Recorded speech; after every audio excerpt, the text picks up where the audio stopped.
Hello, I'm Rosalyn and this is my house. And at this point in my interiors journey, I feel very confident about what I like and what I don't like. My style has definitely evolved over the years and seen many eras, from shabby chic to boho, but I know that figuring out how you want your home to feel and what you want it to look like can be a process, and so I wanted to take you through mine. I'm gonna say I a lot. My husband Gavin and I make our home decisions together, like I'm not steamrolling him all the time. For the sake of this video, it's easier to say I, and when it comes to the interior design of our house, Gavin lets me lead because he knows that I'm really passionate about it. My dad's family is from Maine, up north in the United States, and we always say that he grew up in a barn. There's that saying like, did you grow up in a barn? And we joke that he did because his house was a barn converted into a home. The family home there was deep in farm country. Up the street there was a maple syrup farm. My grandparents kept animals. So the design of the home was very country and farmhouse. A very sweet, quaint looking home with lots of wallpaper. It felt very cheerful. It had little lace curtains and wood paneling, a cute fireplace. Most of the decor on the walls were family pictures or my grandpa's paintings, and some oil lamps. My mom's family is from Jakarta, Indonesia, and they moved from the city to the country, to the suburbs, and then back again. Where they lived when we visited growing up was, I think, technically a suburb, but to us it definitely felt like we were in the city. Many areas in Jakarta are prone to flooding, so pretty much all the flooring in every room was tile, and the climate there is really hot, so the tile helps keep you cool. My grandparents' home felt very practical, minimal, efficient, with a possible nod to Peranakan influence. The feeling evoked from the home design was simple city living. It was a lot more about practicality than interior design. Things were hung high up, a little bit of decor, but mostly photos. These sorts of styles obviously trickled down to my parents and then trickled down to me. We started out in the city and then moved to the country when I was about 4. Growing up, our home had a lot of different things going on. Above all else, my parents were thrifty. My parents never bought any furniture new. Furnishings were handed down, salvaged, or gotten for pennies. So the house often looked a little hodgepodge. It wasn't like designed necessarily. Just things to sit on, places to store things. Interior designing just wasn't a priority for them. It wasn't something that they cared too much about at the time when we were growing up. My dad was a house painter and he enjoyed trying out different colors, bold colors on the walls, kind of fun. I feel like our house was pretty fun and colorful in that way. My parents definitely encouraged our creativity and hung up our art on the walls. And my dad definitely encouraged us to participate in like house projects in terms of the design. For one of the bathrooms, he had me and Faith do the tiles, which I showed in a previous video, and he had us paint a mural for the basement door in the living room. Because he loved experimenting with color, he painted me and Esther's shared bedroom an orange, like a bright orange, and he used sponges. I remember him doing it. He was kind of like using 2 sponges, I think, and it created this texture on the walls. If you've watched my previous videos, you might have seen my friends Abby and Emma.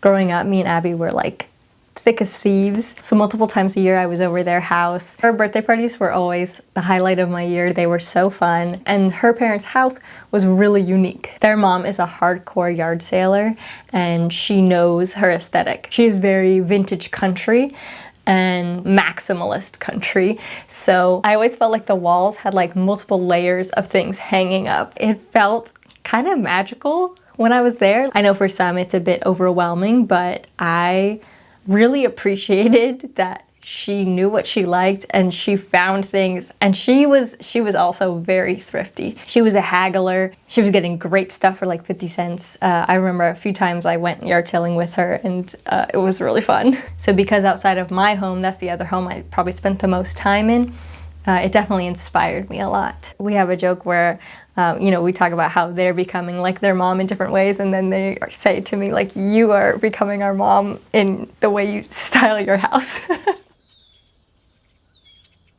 I think as we grow up, we try to find our own way and rebel against what we've known. In our later teens, I think as we were starting college, Esther and I decided to repaint our bedroom to kind of give it a clean slate and make it more of like our own. And would you believe it?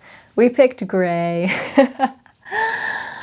It was sort of a bluish gray, very cool tone, but our room had been a textured orange for so long that we went with the literal opposite, which was like a very boring gray. I didn't really think about interiors or interior design at all back then. Our room was kind of classic teenager. We just had posters and art kind of pinned up haphazardly. This was when I was toying around with shabby chic.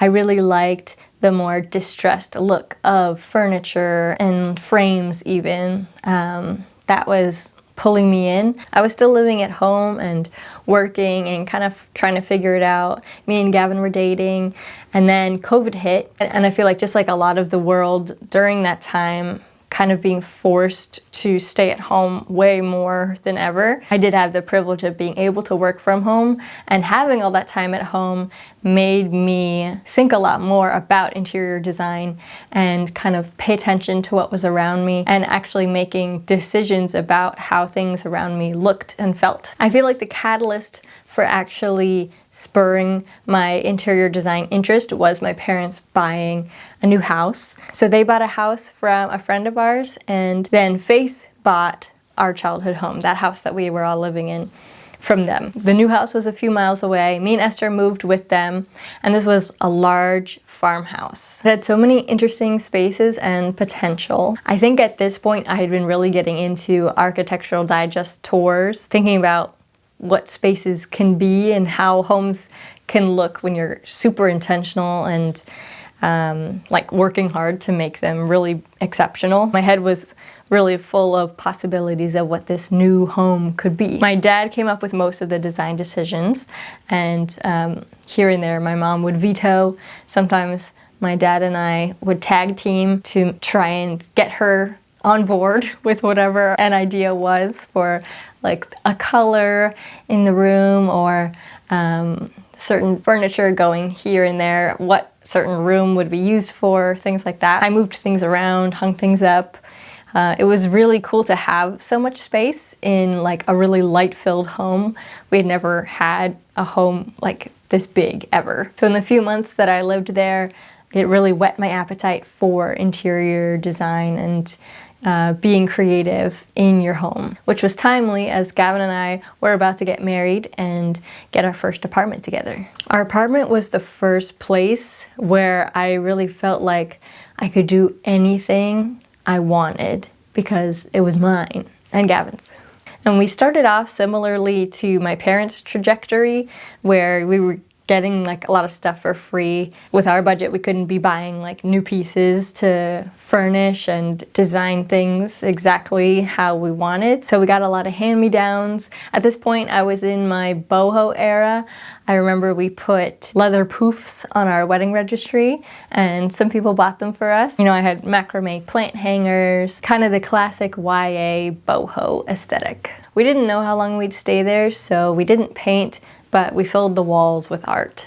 I started watching a lot of interior design YouTube. I was getting really inspired by these creators and channels that were showcasing different homes all over the world and just showing how people's personality can shine through in a space, and it got me excited. I started falling in love with mid-century modern interiors as that was really regaining popularity. English country cottage always caught my eye, and it's one of the aesthetics that I really never get sick of looking at. It's just so sweet and fun and so cozy. Indonesian and Singaporean Peranakan design, where there's like an earthiness but also a sort of tropical element with some Western influence but a lot of Chinese motifs. So in my one-bedroom apartment with my hodgepodge furniture, I started dreaming about the home that I would have someday.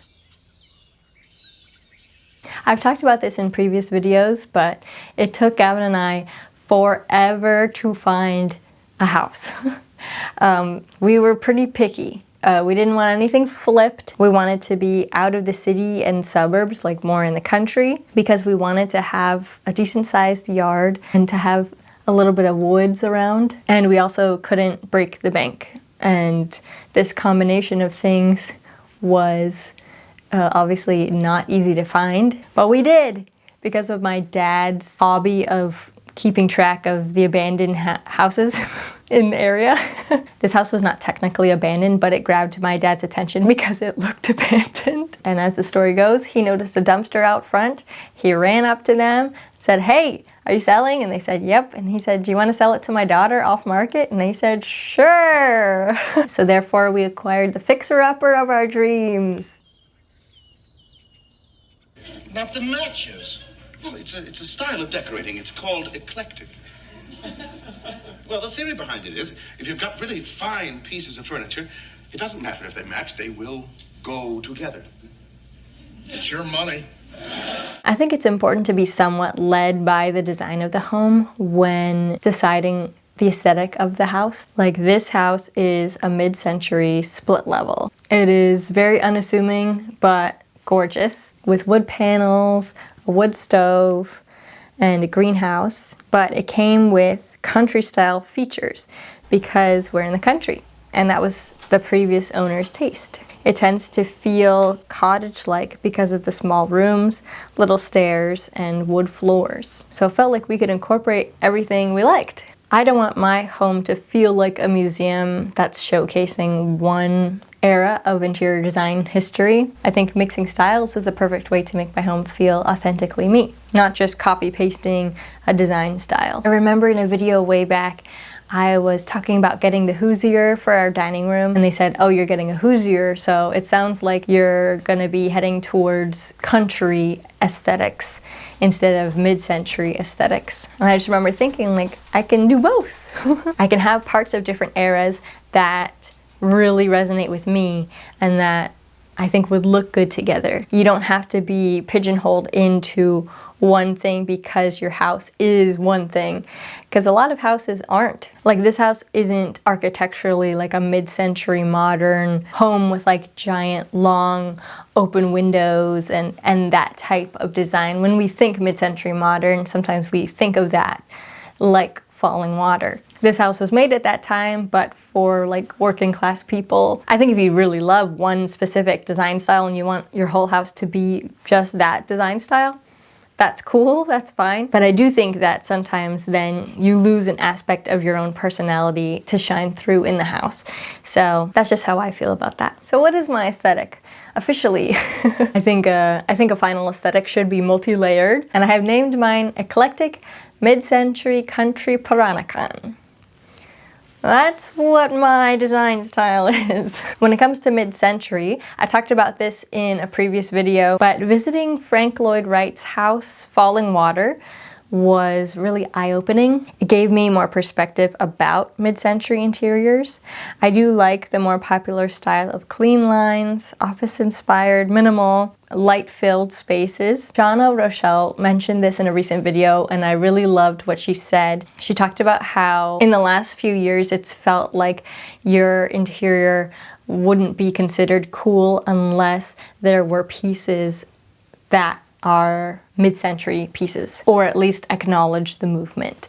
And I think that's true, and I think that I, in some ways, fell down that rabbit hole for a while. I was definitely caught up in that mindset. Now I'm able to take what actually resonates with me and then leave the rest. I can release the pressure of liking something because I'm supposed to, kind of like the Emperor's New Clothes. So for country, I have the same mindset. I don't have to subscribe to the whole aesthetic. I love colorful and cute wallpaper and sweet little curtains, oil lamps. I got this book recently, and here's a few things that inspire me from it. This page is about cottage clutter. The spaces are filled with practical objects, These are kitchens and dining rooms, so there's spices, ingredients. Pretty beautiful objects are kind of filling up the spaces. Herbs are hanging. You know, these are things that should be used, but also still hold a lot of beauty. I really love all the textiles and the hanging plates in this space. I really love this Hoosier style cabinet and all the wood around the room, the use of wood, and this really interesting wallpaper and the sweet little lamps and just all the little things that are kind of hanging up. I feel like the country cottage can often dive into color in a way that's really fun. Like this one has a green and red ceiling, and then the cabinets are opposite of that. So many natural materials hanging up. I love folk art style painted cabinetry like this. I think it's so gorgeous. I think a little wooden cabinet is so fun in like any room. I think it just looks so good. And of course, it couldn't be country without quilts. I really love the textures and patterns of country style, like quilts and gingham and plaid. There's so many ways to layer them and so many ways to use them. I really am drawn to that.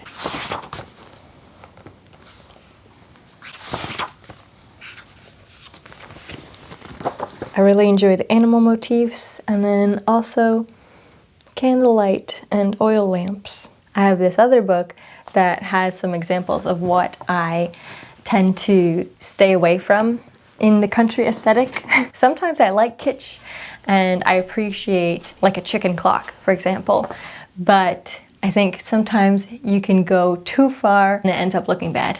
For example, having like farm animals on all your trim.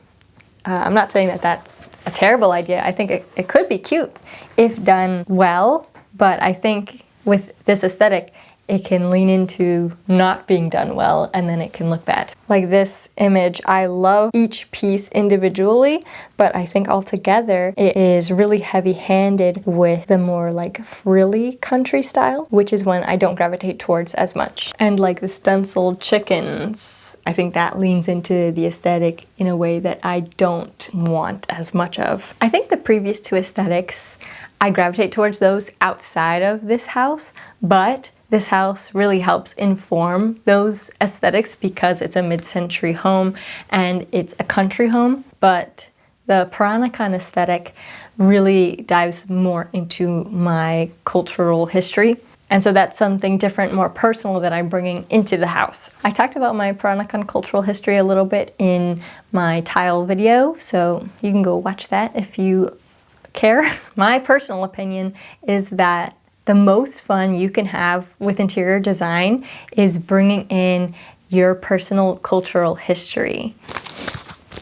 My dad gave me this book years ago, and it's really inspired me ever since. My mom's family is Peranakan, and so it's really fun to look into this aesthetic and see the ways that it influenced them at all or my parents at all. And then I can look at it and let it influence me. And in the same way, Gavin is Indian, so bringing in some of that design, interior design aesthetic is also really nice to have these things that we can just bring in and let that inform some of what we're doing in the house. This one, I love the color scheme. I love all the dark wood and then that really crisp blue. Peranakan design is known for the really bright use of color and the use of Chinese motifs around the home.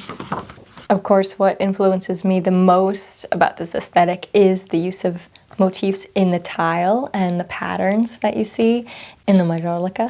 I say majolica, some people say mayolica, so I've been pronouncing it like majolica. I've just been trying to say it really fast. These color schemes are my favorite.